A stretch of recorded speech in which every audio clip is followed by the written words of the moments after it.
Clear skies, adventurers! In this video, we are going to take a look at a Circle of Balance Druid build for the game Solasta, Crown of the Magister. Let's get right into it. For the ancestry, we are going to pick Sylvan Elf, but Hill Dwarf is also a decent option.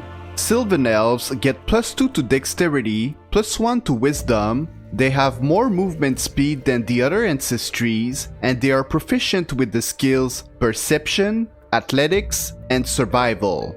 Additionally, Dark Vision, Trance, and Elf Weapon Training are all nice features to have.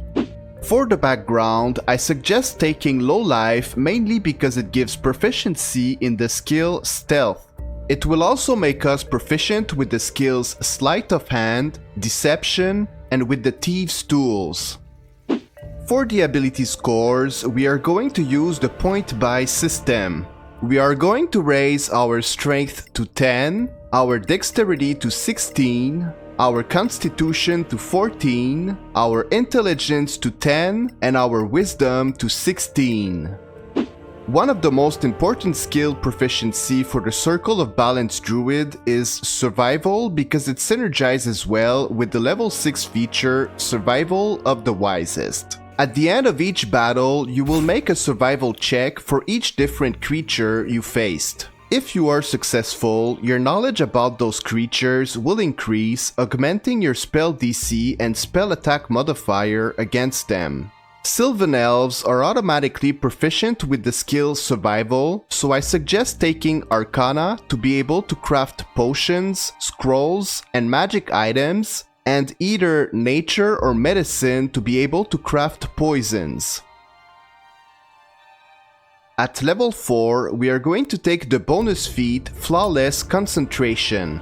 With this feat, if you sustain up to 10 points of damage, you don't need to roll a Constitution saving throw to maintain concentration. Above that value, you have advantage when rolling the saving throw, which makes it a lot harder for enemies to break your concentration. For the level 8, we are going to increase our Wisdom by 2 points, bringing it to 18.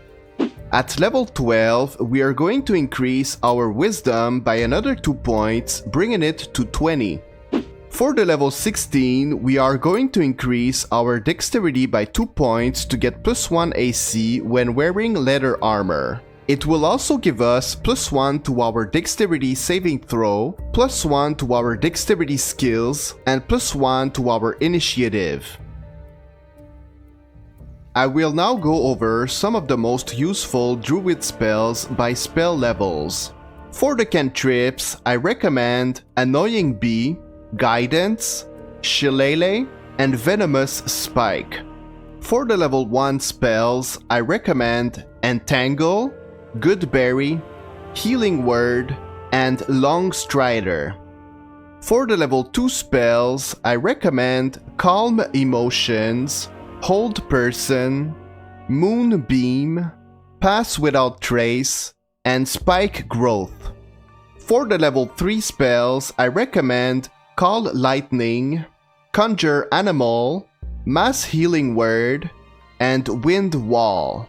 For the level 4 spells, I recommend Banishment, Ice Storm, and Wall of Fire. For the level 5 spells, I recommend Conjure Elemental, and Insect Plague. For the level 6 spells, I recommend Heal, Sunbeam, Wall of Thorns, and Hero's Feast. However, Hero's Feast should be reserved for hard fights because it consumes a diamond each time you cast it. For the level 7 spells, Firestorm is decent, however, in the Palace of Ice campaign, there is a lot of fire-resistant enemies, making the spell more situational. And for the level 8 spells, I recommend Earthquake and Feeble Mind. Sylvan Elves get the feature Elf Weapon Training, allowing them to use bows, which can sometimes be useful when you're trying to hit an enemy that's out of the range of Venomous Spike. It also allows them to equip the longsword Warden Blade, which gives +1 AC. Before you find a decent armor, if you have a character in your party that can cast mage armor and you can spare a spell slot, you can take off your armor and have that character cast it on your druid for a little bit more AC. Do not forget that some wild shapes can fly, and sometimes that is all you need to reach some places. Balance of power is a good feature, but it can turn the tide of the battle in your enemy's favor if you are not careful. For that reason, you should mostly use it when you know that you can protect your party. Some examples of when you should consider using it are when there are mostly ranged enemies left in the battle and you are protected by a wall of wind, and when most of your enemies are under the effect of a crowd control spell. You can also use it as some kind of finisher towards the end of a fight.